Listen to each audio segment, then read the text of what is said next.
A paz do Senhor, queridos. Glória a Deus. Pastor Vinícius Zulato, nós nos encontramos há 2 semanas, amor? 2 semanas atrás, e ele me deu uma bronca. Helena, tem uns 3 anos que eu estou querendo que você vá no Cristo Vivo e você não arruma agenda para a gente. Se Vinícius, não tem jeito, não consigo estar na igreja, viajando e na igreja no domingo à noite e tal. E aí ele falou assim, o que você vai fazer no domingo de carnaval? Aí me apertou sem me abraçar. Esse aperto bom para a gente estar junto, meditando e aprendendo sobre a palavra de Deus. E eu queria que, sem mais delongas, você abrisse a sua Bíblia comigo em Mateus, capítulo 26. Mateus, capítulo 26, e nós vamos ler a partir do verso 31. E a leitura é extensa e eu gostaria que você ficasse ligadinho com a gente. Mateus, capítulo 26, a partir do verso 31.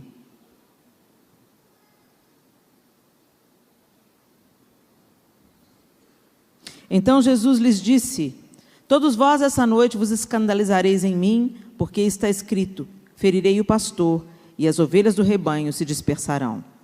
Mas depois de eu ressuscitar, irei adiante de vós para a Galileia. Mas Pedro respondendo disse-lhe: ainda que todos se escandalizem em ti, eu nunca me escandalizarei. Disse-lhe Jesus: em verdade te digo que nessa mesma noite, antes que o galo cante 3 vezes, me negarás. Disse-lhe Pedro: ainda que me seja mister morrer contigo, não te negarei. E todos os discípulos disseram o mesmo. Então chegou Jesus com eles a um lugar chamado Getsêmani, e disse a seus discípulos: assentai-vos aqui, enquanto vou além orar. E levando consigo Pedro e os 2 filhos de Zebedeu, começou a entristecer-se e a angustiar-se muito. Então lhes disse: a minha alma está cheia de tristeza até a morte. Ficai aqui e velai comigo. E indo um pouco mais para diante, prostrou-se sobre o seu rosto, orando e dizendo: meu Pai, se é possível, passe de mim esse cálice. Todavia não seja como eu quero, mas como tu queres.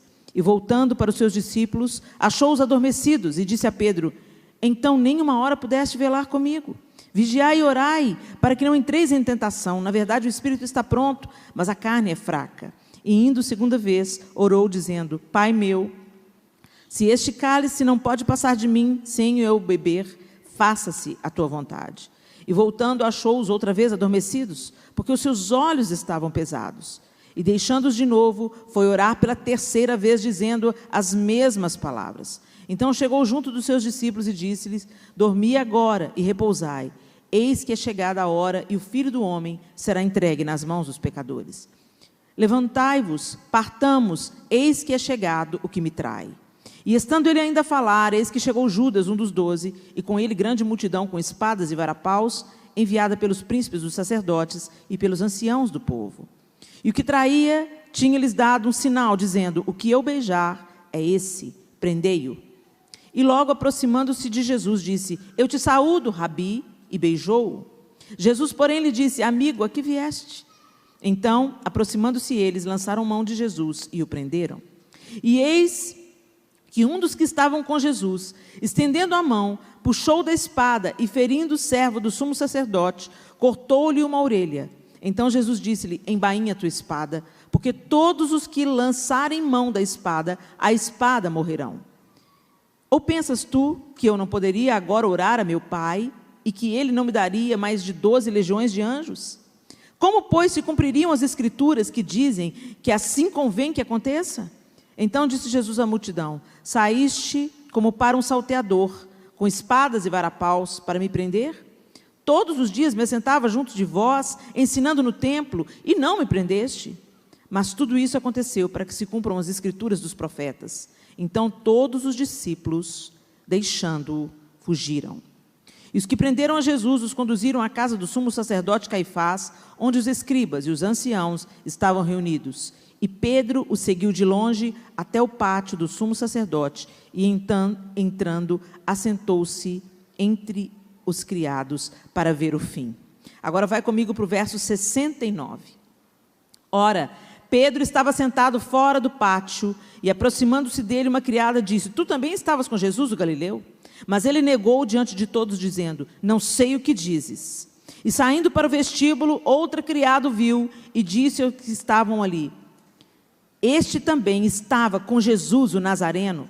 E ele negou outra vez com juramento: não conheço tal homem. E daí a pouco, aproximando-se os que ali estavam, disseram a Pedro: verdadeiramente, tu és deles, pois a tua fala te denuncia. Então começou ele a praguejar e a jurar, dizendo: não conheço esse homem. E imediatamente o galo cantou.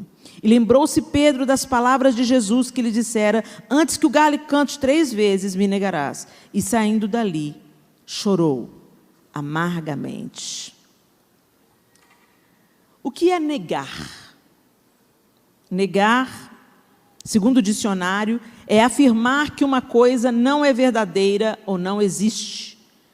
Negar é dizer que não. Negar é não aceitar a existência de, é contestar, é não confessar, não assumir, rejeitar, recusar, desmentir, proibir, não permitir. Tudo isso está dentro de negar. É tão interessante quando a gente estuda o texto e a gente vê os passos antes da negativa, né? Por que chegou no extremo da negativa? Por que a gente faz coisas no nosso dia a dia que rejeitam, recusam, desmentem a nossa fé? Por que as pessoas não creem imediatamente no Deus a quem a gente diz amar e servir? Quando a gente vê ali em Atos capítulo 4, como o evangelho era difundido, como a igreja crescia, como Deus ia acrescentando aqueles que haveriam de ser salvos, como a igreja era cativante, como a igreja contava com a simpatia do povo, e cada dia mais era um grande avivamento que estava acontecendo ali. Depois que o Espírito Santo foi derramado sobre eles. Nós temos hoje o Espírito Santo? Não temos? Então por que tem tantos lugares vagos nesse templo? Por que tem tantas pessoas que agora estão brincando o carnaval? E se você for conversar com essas pessoas, quantos já passaram pela igreja? Onde nós estamos falhando? No anúncio do Evangelho de Jesus Cristo. Onde nós estamos negando?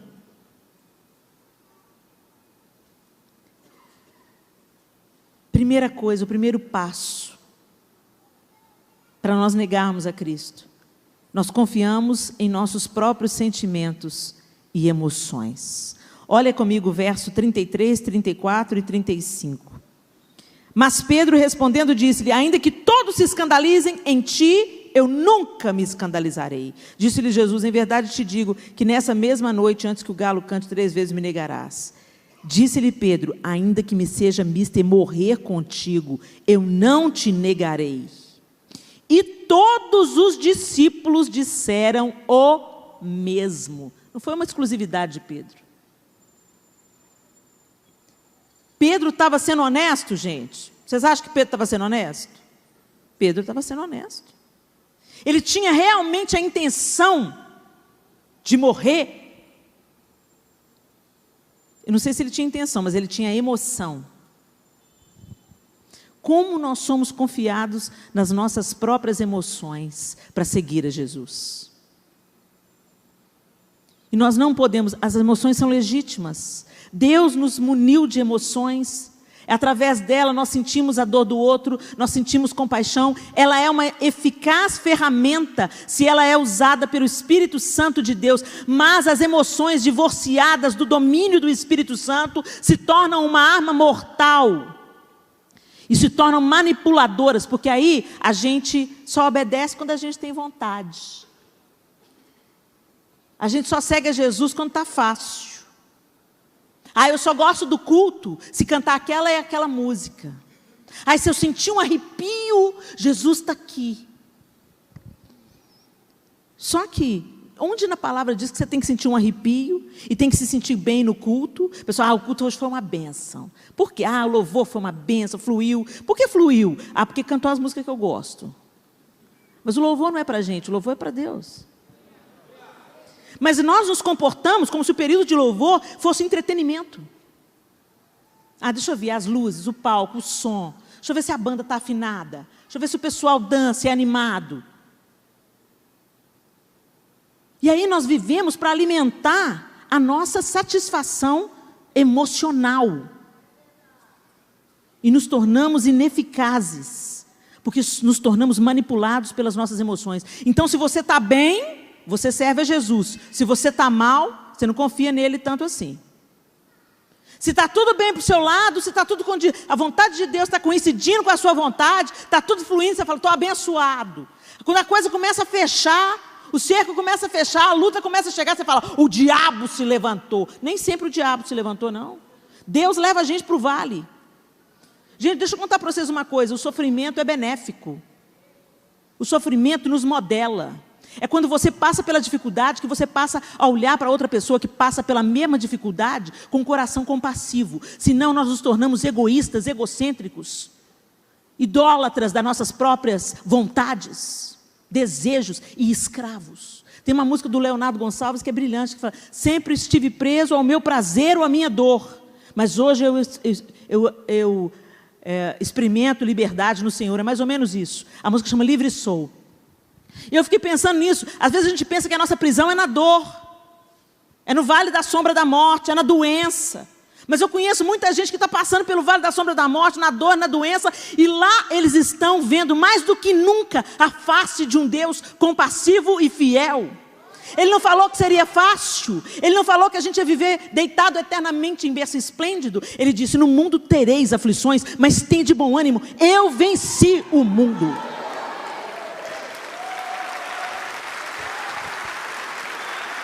Não confie nas suas emoções. Tem gente que está chutando balde na fé porque está passando por luta. Meu irmão, seja bem-vindo, o cristianismo tem luta sim. Se o seu cristianismo não tem luta, tem alguma coisa errada.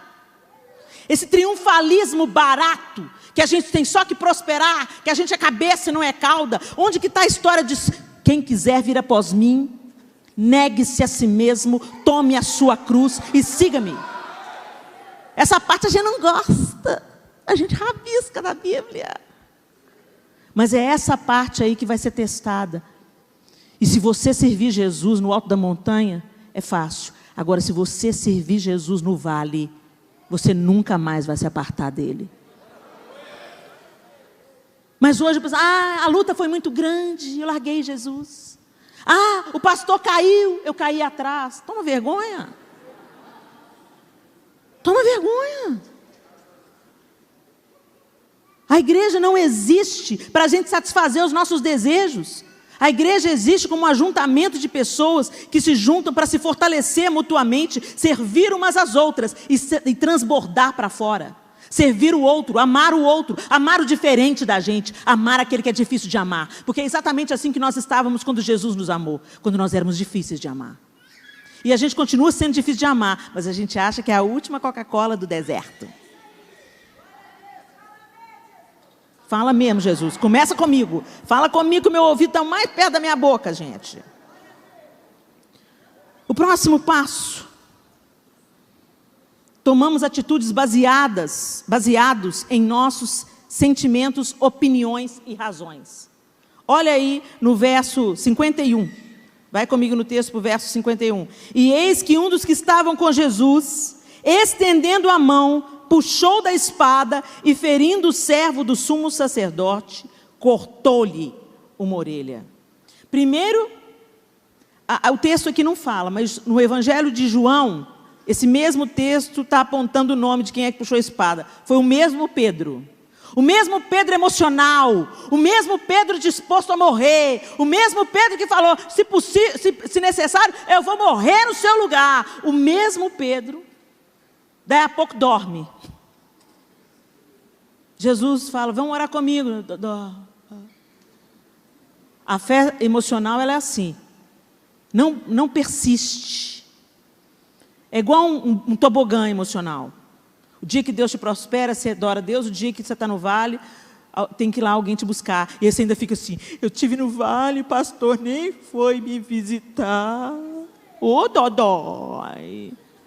Gente, Jesus não vem buscar uma noiva criança. Nós temos que ter um coração de criança no que tange à pureza, ao desapego, A criança briga agora, daqui a pouco ela faz as pazes. É nesse aspecto que a Bíblia fala que se nós não tivermos um coração como de criança, nós não vamos herdar o reino dos céus. Mas nós temos que ter uma fé madura. Para de ter uma fé emocionaloide, que depende do que está acontecendo ao redor para ser firme. Que depende do pastor para ser fiel. Que depende, se o líder estiver bem, eu estou bem. Se o líder cair, eu caio atrás. Esse mesmo Pedro que cochilou, que dormiu, foi o mesmo que foi movido pela ira. Quando nós temos uma fé emocional, nós somos movidos pelos nossos sentimentos. E quando nós somos movidos pelos nossos sentimentos, um exemplo simples e objetivo: você não vai amar as pessoas. Amor não é sentimento. Amor é a firme decisão de fazer ao outro o que você quer que façam a você. De tratar o outro da maneira que você quer ser tratado. Por isso que Jesus falou: ame os seus inimigos. Quando eu li esse texto e eu era adolescente, eu falava: Deus, como é que eu vou amar meus inimigos? Eu estou a fim de dar uma voadora e bater no peito de um? Não vou ser hipócrita, Jesus. Não dá para amar fulano. E recentemente eu postei no meu Instagram: é para amar todo mundo, não vale escolher. Jesus não saiu escolhendo: deixa eu ver, vou amar, não vou amar. Não, muito rebelde, não. Depois eu amo, vou amar. Ai, tão bonitinha, ela faz tudo bonitinho para mim. Ela está sempre aqui no culto Cristo Vivo, vou amar. Não, não vou amar não. Tem 1 ano que ela não vem na igreja. Imagina se Jesus tratasse a gente assim. Gente, vocês entenderam? Graça. O que me alcançou, está alcançando todo mundo que está lá agora no Parangolé. Todo mundo que está agora na sarjeta, está bêbado. A mesma graça que me cobra está cobrindo eles lá. O mesmo favor que me alcançou está disponível para eles. Mas como conhecerão se não veem esse amor nos nossos olhos? Se ao invés disso encontram nos nossos olhos acusação, reprovação. Nossa, misericórdia, o sangue de Jesus tem poder. Olha a tatuagem do outro. Nossa, olha o piercing, olha o cabelo. Olha a saia da irmã, olha o decotão. Quem faz a obra de convencimento é o Espírito Santo. O papel da igreja é amar. Mas se nós vivermos uma fé emocional, nós não vamos amar como Jesus amou. Ele nos amou quando nós não éramos dignos de sermos amados.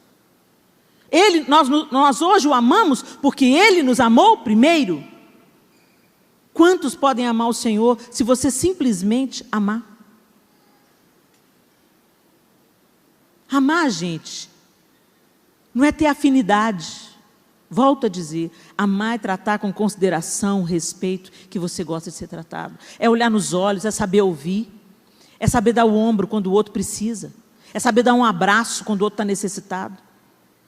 Para isso não tem que gostar, tem que obedecer. Quem vive uma fé emocional não obedece. É movido apenas pelas próprias emoções. Pela própria vontade. Pelas próprias opiniões. Eu acho que fulano sim. Gente, nós estamos na época das opiniões, né? Entra na rede social que você vê todo mundo cheio de opinião. Eu mesma sou cheia de opinião. Mas a palavra de Deus é a verdade. Ela é o farol. Ela é o nosso prumo. É ela que nos enquadra dentro do cristianismo. Então para de confiar nas opiniões e olha para a palavra de Deus. O que a palavra de Deus diz para você fazer? A palavra de Deus diz que é para você amar quem merece ser amado. Ama o teu próximo como a ti mesmo. Faça ao outro o que você gostaria que fizessem a você. Trate o outro da maneira que você gostaria de ser tratado. Amém, pessoal? O terceiro passo: somos dispersos, enfraquecidos e amedrontados. Olha no verso 56. Mas tudo isso aconteceu para que se cumpram as escrituras dos profetas. Então, todos os discípulos, deixando, fugiram. Olha que diferença, gente. Olha para o verso 35. E todos os discípulos disseram o mesmo. O que é que eles disseram? Ainda que me seja mister morrer contigo, eu não te negarei. E todos os discípulos disseram o mesmo. Mas aí o quadro muda radicalmente no verso 56. E todos os discípulos, deixando-o, fugiram. Quando nós vivemos uma fé baseada apenas nos nossos sentimentos e emoções, nós facilmente somos dispersos, enfraquecidos e amedrontados. Quantas vezes a gente se sente disperso? Você está andando junto com aquela pessoa, você gosta daquela pessoa, você se afina com aquela pessoa, mas aí aquela pessoa pisa na bola. Ele é um líder, ele é proeminente, ele é um grande cantor, alguém que te influencia, alguém que te alimenta, alguém quem você admira. Aí, ele pisa na bola, como todos nós pisamos na bola. Só que uma pessoa famosa ou um líder tem um holofote em cima. Mas todos nós, se colocar um holofote em cada um de nós, gente, ai, estou tão decepcionada. Você também é decepcionante. Eu sou decepcionante. Nós somos decepcionantes. Quem não decepciona é Jesus. Jesus não decepciona nunca. Mas o homem é o homem.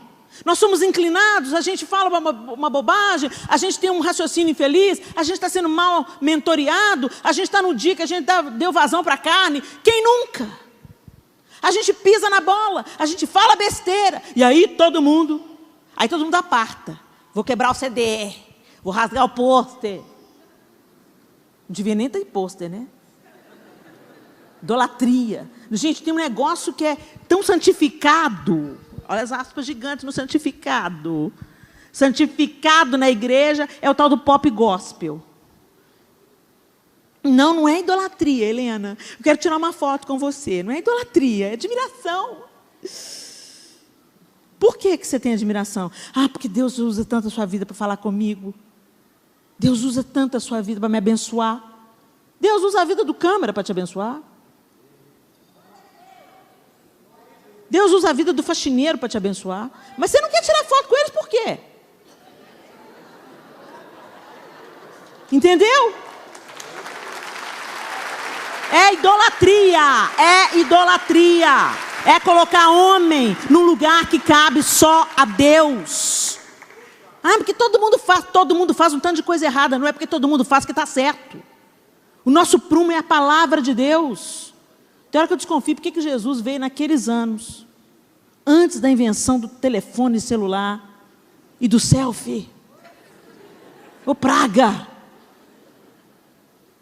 Na hora do mover, tem gente tirando foto.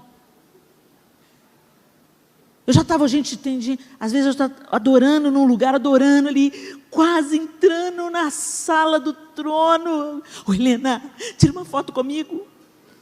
Eu vou à sala do trono, quase que eu vou no inferno. E a vontade é dar uma cotovelada. Pá! Aí eu busco o equilíbrio, Jesus, me põe no eixo. Jesus, segura minha mão. Viro para a irmã e falo, querida, está na hora do culto, agora o louvor é todo dele, o olhar é só para ele, tá? Te situa, para não falar, sai de 10 em 10 para não embolar na porta. É osso.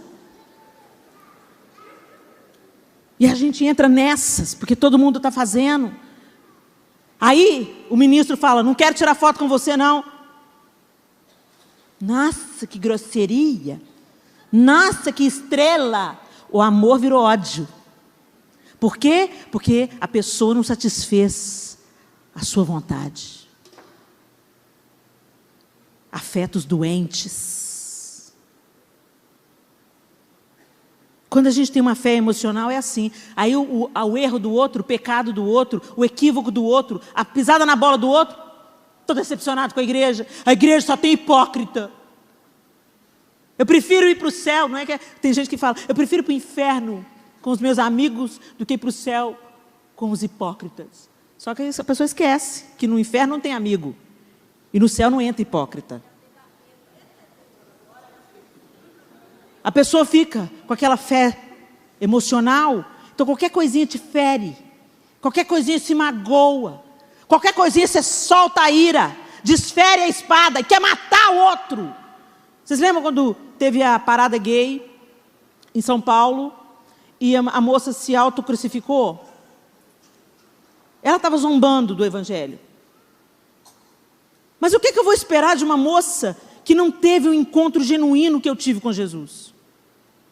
Compaixão. Jesus falou: Pai, perdoa-lhes, eles não sabem o que fazem. Mas nós somos crentes, saímos todo mundo com a espada na mão. Deixa eu ver a orelha de quem que eu vou cortar. E foi isso que aconteceu nas redes sociais. Tem que condenada, vai para o inferno. Que cristianismo é esse? Que cristianismo é esse? Que Jesus que esse povo está imitando, que deseja o inferno para o outro, que deseja o juízo para o outro. Que cristianismo é esse? Nosso papel é estar trabalhando para saquear o inferno, e você está colocando gente lá dentro. Uma fé emocional faz isso. Uma fé que se baseia apenas no que sente faz isso. Quando vem a raiva, quando vem a ira, aí a gente sai para defender Jesus. Jesus não precisa de defesa. Ele acabou de falar com Pedro: você acha que se eu não quisesse, meu pai não mandaria 12 miríades de anjos? O que você está fazendo, Pedro? Guarda essa espada. E Jesus continua falando com a gente: guarda a espada. Guarda a espada, guarda a sua justiça própria. A gente tem que se levantar como o povo mais amoroso, mais tolerante do mundo, porque foi isso que nos alcançou, o amor e a tolerância. Quantas vezes eu piso na bola com Deus, eu fico decepcionada comigo, fico: Deus, eu estou tentando, quando eu penso que eu estou ganhando alguma coisa, lá vem o escorregão. Senhor, só o Senhor para me amar assim, só o Senhor para me perdoar assim. Quanto mais distantes de Deus, mais justos, confiados na nossa própria força, nós nos sentimos. É evidência de que Jesus não mora em nós. Estamos nos desviando de Deus dentro da igreja. E esse é o pior desvio. Porque você não tem nem consciência de que você está longe de Deus. Você pensa que é a última Coca-Cola do deserto. Enfraquecidos, dispersos, enfraquecidos. Vem uma luta e você já está de 4. Vem uma tribulação e você já está entregando os pontos. Vem uma tribulação no casamento, quero divórcio. Enfraquecidos. O inimigo sopra e a gente já sai cambaleando. E a promessa de que as portas no inferno não prevalecerão contra a igreja? Onde está? Será, gente, que nós somos a igreja de Jesus? Ou nós somos só um ajuntamento de pessoas que está frequentando um culto num clube social? A igreja de Jesus gera o impacto por onde ela passa. Eu sou a igreja, você é a igreja. Aí está a grande interrogação: você é a igreja? Eu me pergunto isso no espelho todo dia: eu sou a igreja? Eu estou me santificando? Eu estou querendo mais Deus? Eu estou desejando ser mais parecida com Ele dia após dia? Eu estou me fortalecendo? Eu estou me parecendo mais com Ele? Ou somos enfraquecidos e dispersos? Amedrontados? Quanto medo a gente tem, né? Medo de perder o emprego, medo de fracassar no casamento, medo de perder os filhos. Medo. Por que não estamos sendo aperfeiçoados no amor? Porque o verdadeiro amor lança fora o medo. Quando a gente entende o amor de Deus, quando a gente entende que Ele é real, quando a gente entende que Ele está sobre nós, a gente fala, e a gente sente, e a gente sabe que 1000 cairão ao meu lado, 10.000 à minha direita, mas eu não serei atingido. Significa que você nunca vai passar por sofrimento? Não. Significa que você sabe que se der tudo errado, no final, o Senhor ainda vai estar com você. Eis que estou convosco todos os dias, até a consumação do século. Ele não disse que seria fácil, Ele não disse que não teria espinhos, Ele não disse. Mas Ele disse que estaria conosco até o fim. E se Ele está conosco, por que eu quero ir para o céu? Porque lá vai ter ouro de ouro? Rua de ouro? Não, eu quero ir para o céu porque Jesus está lá. Então, você pode viver um pouco do céu aqui, porque Ele habita dentro de você pelo Espírito Santo. E finalmente, terminamos por negar a Cristo. Do verso 69 ao 74, a gente leu isso. Nós não podemos confiar na nossa própria força, nem naquilo que a gente está sentindo. Se nós olharmos para aquilo que estamos sentindo, nós pereceremos. Se nós confiarmos naquilo que nós estamos sentindo, nós vamos ser dispersos, enfraquecidos e amedrontados. Nós vamos sair por aí exercitando a nossa justiça própria, arrancando espadas e cortando orelhas. Nós vamos dormir quando mais precisamos vigiar. Mas se nós entendermos que a nossa fé não depende daquilo que sentimos, mas da palavra de Deus, se construirmos a nossa caminhada sobre a rocha, nada poderá nos abalar. Vamos ser entristecidos? Sim. Angustiados? Sim. Mas não enfraquecidos, nem amedrontados, muito menos dispersos. Nós vamos permanecer até o fim. Fique de pé no seu lugar, feche os seus olhos.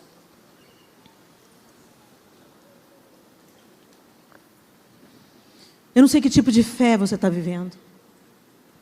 Eu não sei que tipo de cristianismo é aquele que você está praticando. E por onde eu passo, as pessoas falam assim: Helena, mas você sempre bate nessa tecla. Alguém disse que o nosso ministério nasce da nossa própria dor. Eu bato nessa tecla porque muitos anos eu estive na igreja sem conhecer Jesus. Eu estive na igreja cumprindo os dogmas, cumprindo o protocolo, cantando no coral, fazendo evangelismo, tudo como manda o figurino. Mas por dentro eu continuava exatamente a mesma pessoa. E precisou do Senhor me sacudir com força, me virar do avesso, para eu entender que eu não havia nascido de novo. O Senhor não veio fundar, Jesus não veio fundar uma religião. Jesus veio religar um relacionamento que tinha sido interrompido pelo pecado. Jesus veio fazer reconciliação de Deus e o homem. Jesus veio reconstruir a ponte para a gente então se achegar a Deus novamente e voltarmos a viver para a glória de Deus. A gente está na igreja, mas será que fomos reconciliados? Será que estamos vivendo uma vida que glorifica a Deus, seja no alto da montanha ou no fundo do vale? Será que a nossa fé é apreciada por aquelas pessoas que estão ao nosso redor e a realidade de Cristo se derrama sobre aqueles que passam na nossa vida? Ou só somos religiosos, legalistas, exigentes e confiados na nossa própria justiça? Eu não sei o que te trouxe aqui nessa noite. Mas um dia, numa briga familiar, a minha mãe virou para mim e falou assim: Leninha, você não nasceu de novo. A minha vontade era de voar na jugular dela, para provar que eu tinha nascido de novo. E quando o Senhor acendeu a luz e me mostrou dentro de mim, eu era a mesma pessoa.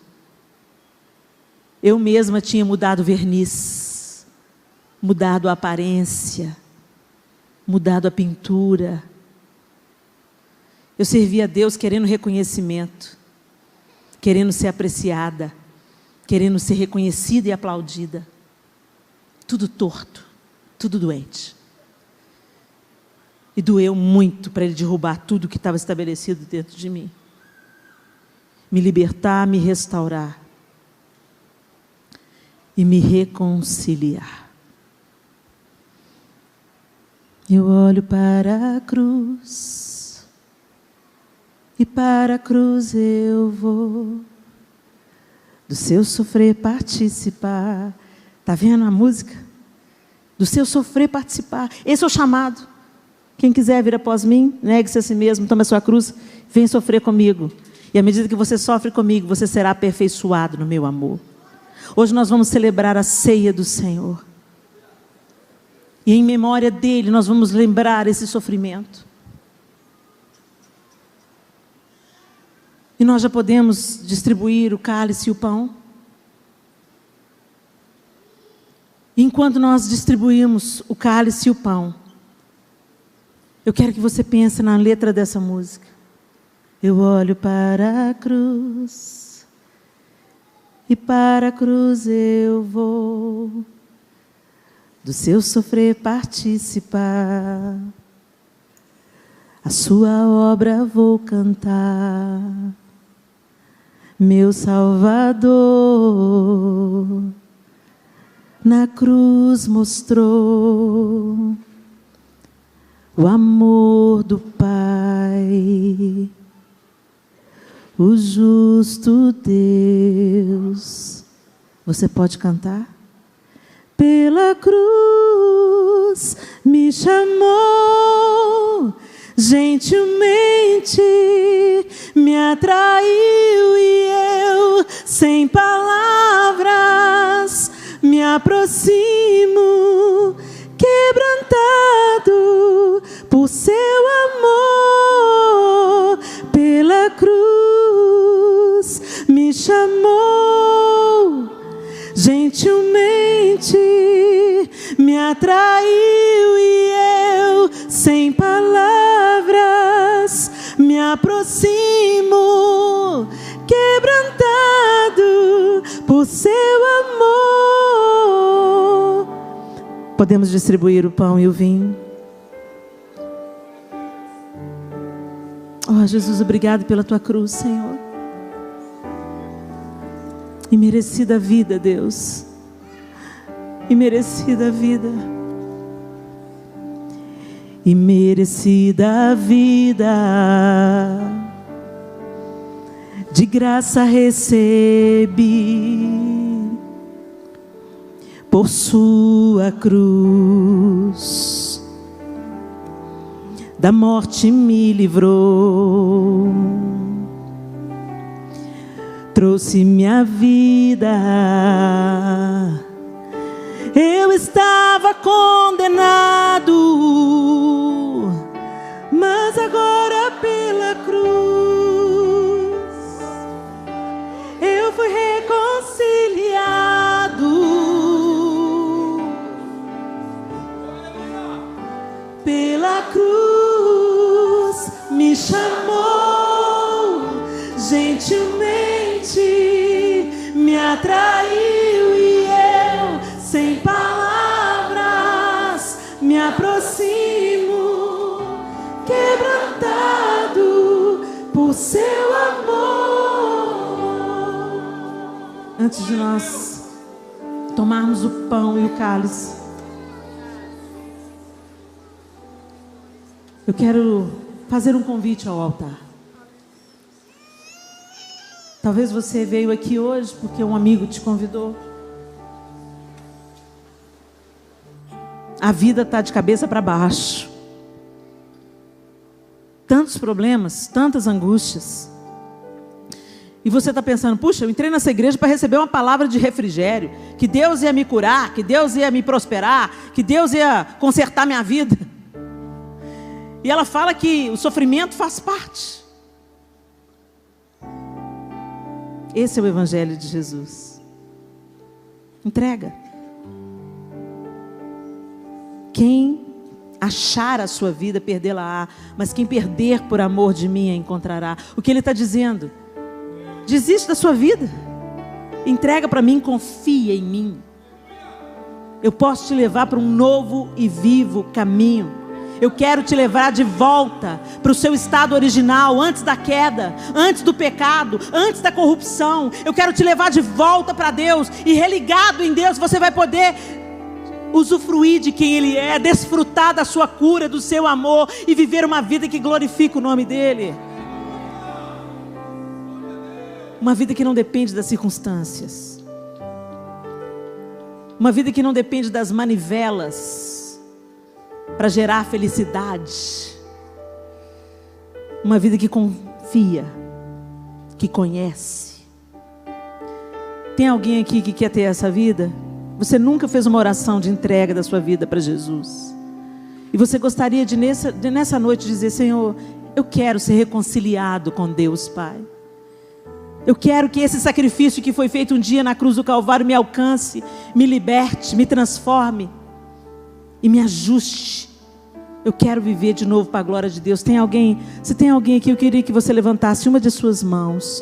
E eu gostaria de orar por você, de abençoar a sua vida.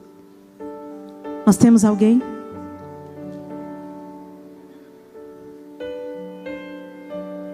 Você pode vir. Você que levantou a sua mão e você que quer fazer essa oração, você pode sair do seu lugar e vir aqui. Trouxe minha vida, eu estava condenado, mas agora pela cruz eu fui reconciliado.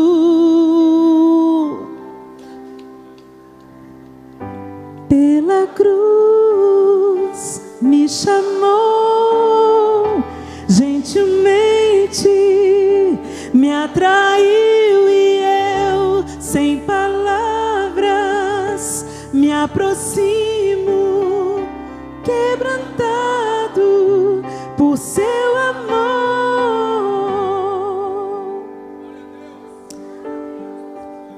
Eles querem entregar a vida a Jesus e serem reconciliados. Mas eu quero fazer um segundo apelo. Eu sei que nosso horário já está avançado, mas eu não posso terminar esse culto sem fazer o segundo apelo. Você já está na casa do Pai.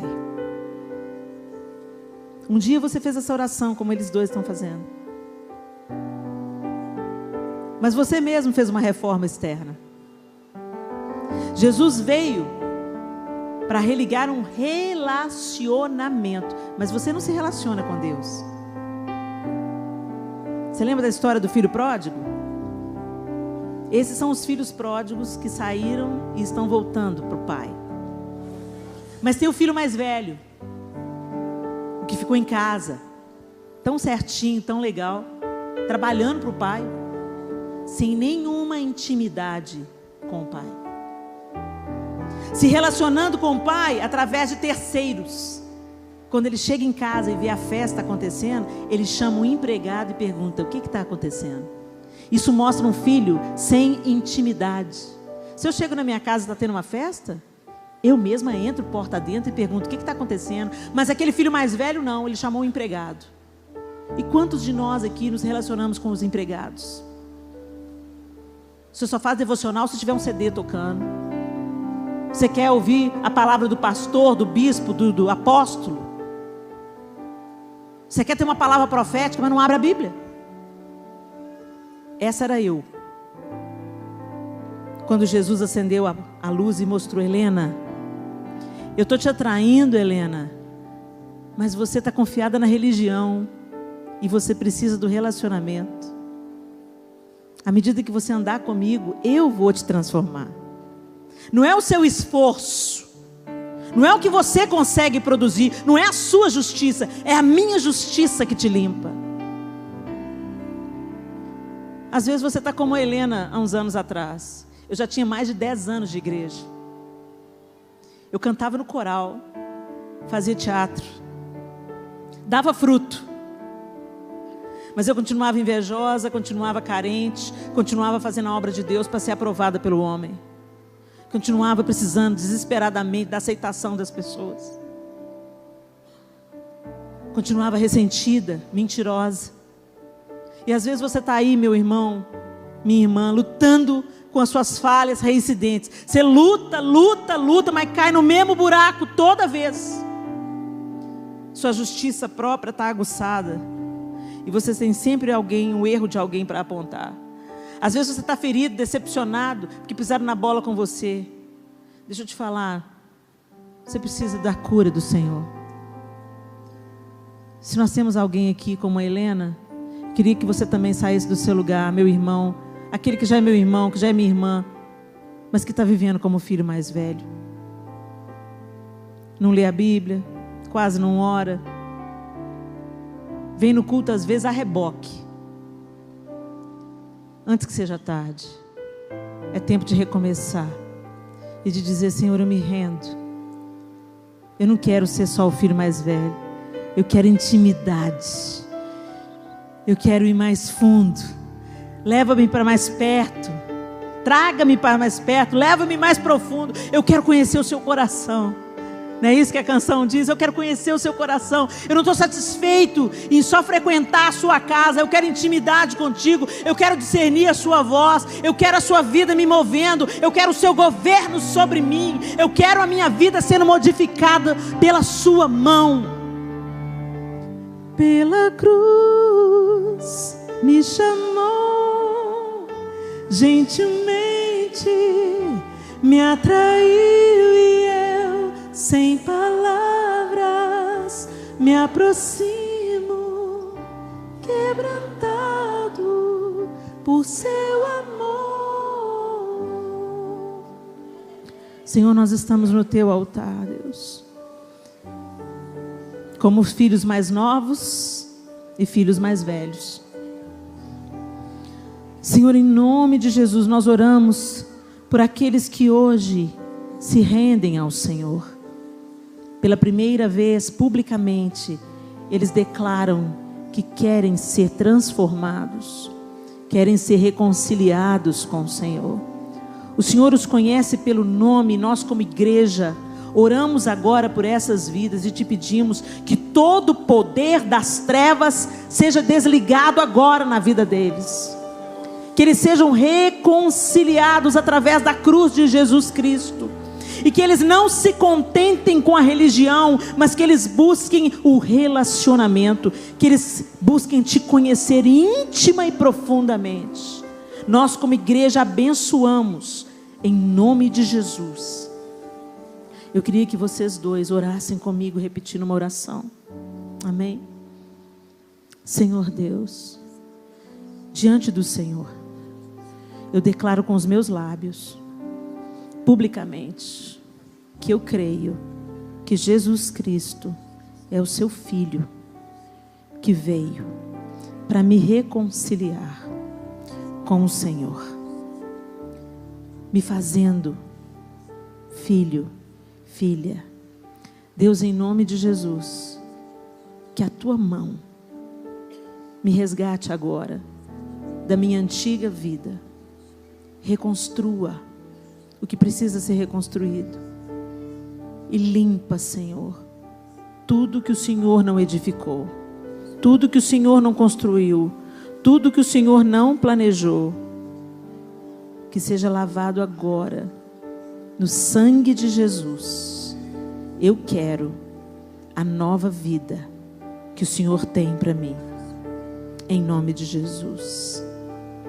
Agora os filhos mais velhos. Senhor Deus, eu sou teu filho. Eu creio em Jesus. Eu creio que Ele me reconciliou. Mas eu não tenho vivido assim. Me perdoe, Senhor, por confiar na minha própria justiça. Eu não quero viver uma religião estéril. Eu quero viver um relacionamento. E através desse relacionamento, eu quero ser curada, restaurado. Eu quero frutificar a vida do Senhor. Enxerta-me, Senhor, no Senhor, para que eu possa frutificar os teus frutos, a tua vida. Se necessário for, pode o que tem que ser podado. Arranca o que precisa ser arrancado. Mas não passe de mim, Senhor. Em nome de Jesus. Amém e amém.